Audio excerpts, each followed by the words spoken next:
Mais uma vez, bom dia. Falando hoje um pouco do nosso Velho Testamento, hoje eu vou falar um pouco da vida de Jacó, do Egito, né?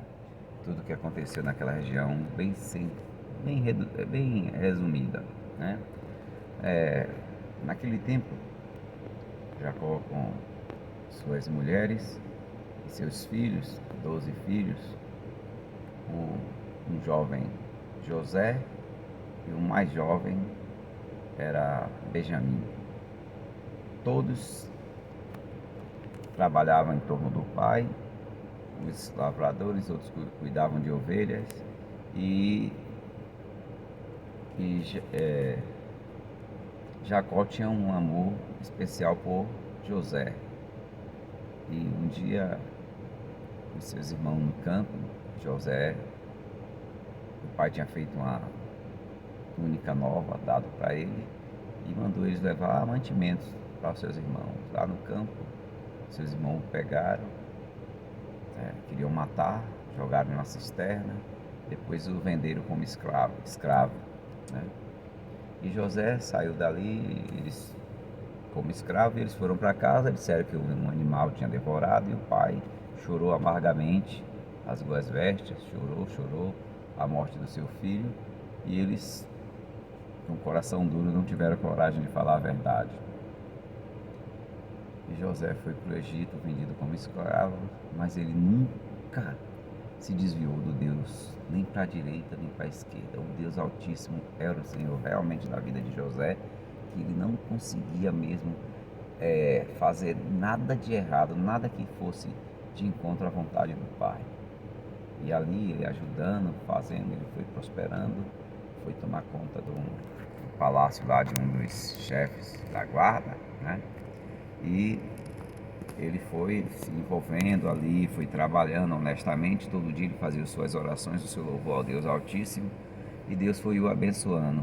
Mas a esposa desse homem, né, queria ter um relacionamento com ele, mas ele muito mesmo temente a Deus, honrando tudo aquilo que estava no seu coração, que Deus tinha plantado. Pelo fato dele já saber ler e escrever, que seu pai tinha ensinado, ele se desenvolveu naquela região ali. E aí a mulher foi, ele não aceitou, ela fez um drama, e quando o marido chegou, ela contou uma versão mentirosa que o colocou na cadeia. Foi o que aconteceu.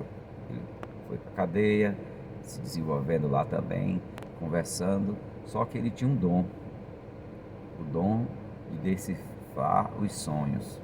Na cadeia com ele tinha um copeiro e tinha também um padeiro, né?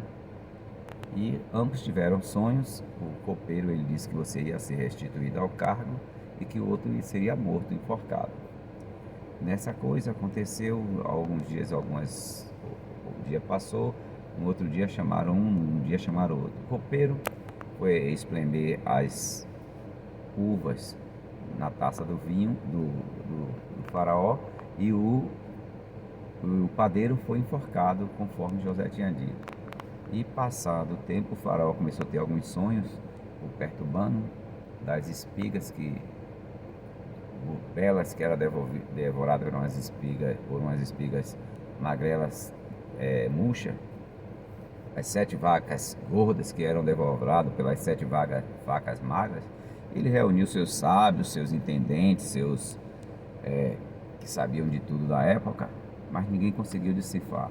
Um dia o copeiro lembrou do seu sonho, lembrou que José estava lá na cadeia. Eles o deram um banho, que estava sujo, e o levaram à presença do rei.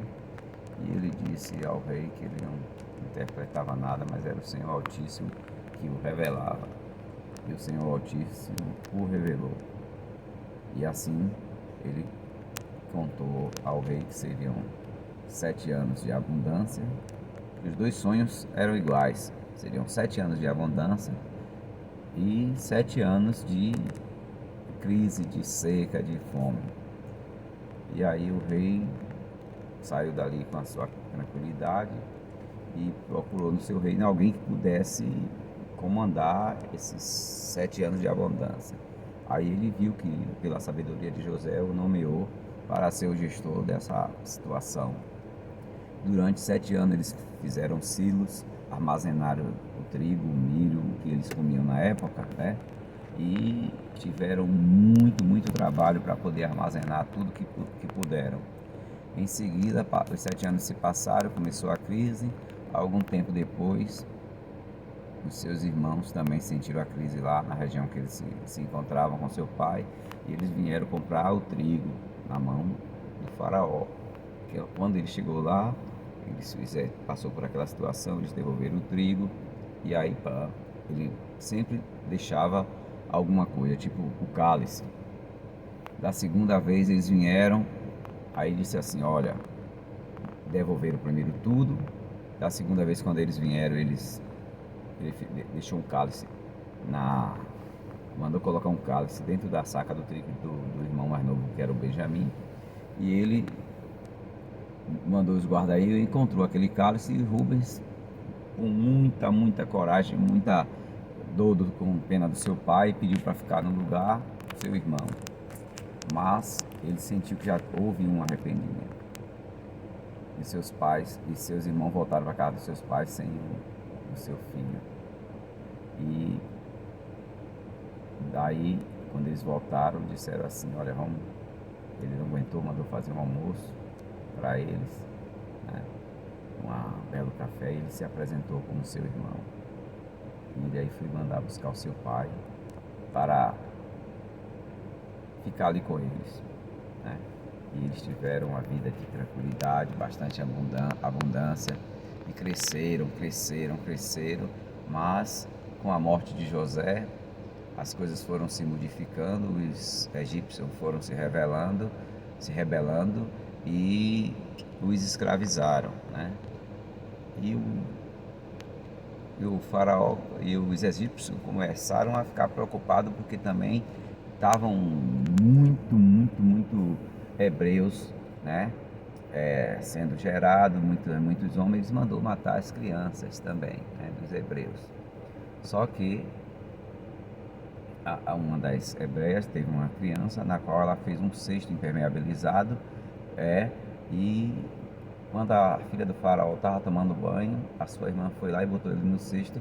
Ele foi deslizando sobre a água e ela acolheu esse cesto e levou para a sua casa e o criou como um filho e deu-lhe o nome de Moisés, o salvo das águas, retirado das águas.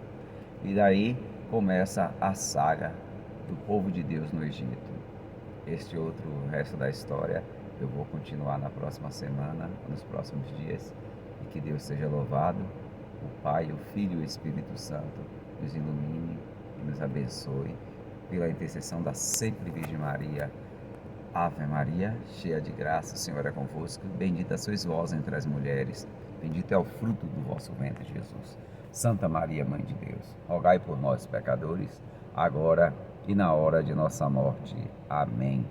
Que o Pai, o Filho e o Espírito Santo seja louvado. Em nome do Pai, do Filho e do Espírito Santo. Amém.